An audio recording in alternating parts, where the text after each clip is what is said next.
શ્રી કૃષ્ણ પરમાત્મા મને ને તમને છૂટ આપે છે, તમારી જ્યાં શ્રદ્ધા છે, યો યો યામ યામ તનુમ ભક્ત શ્રદ્ધયાર્ચિતુમ ઇચ્છતિ, પરમાત્મા શ્રી હરિ પોતે કહે છે, તસ્ય તસ્યાચલામ શ્રદ્ધામ તામ એવ વિદધામ્યહમ, એની અંદર એની શ્રદ્ધાને હું જ બેસાડી દઉં છું.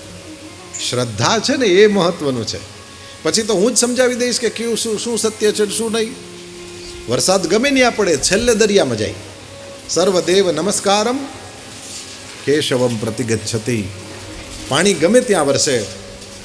નૃણામેકો ગમ્ય તોમસી પયસામ અર્ણવ ઇવ, ગંધર્વરાજ પુષ્પદંત કહે છે, પાણી ગમે ત્યાં પડે, છેલ્લે દરિયામાં જાય એમ તમે એક ગમ્ય. તો એ પરમ સત્ય છે, જેને તમે માનો છો એ જ પરમ સત્ય છે. કહો જો હું એમ કહું કે મારું નામ શ્યામભાઈ, હવે હું મારા આ શરીરમાંથી કેને પકડીને બતાવું કે આ શ્યામભાઈ,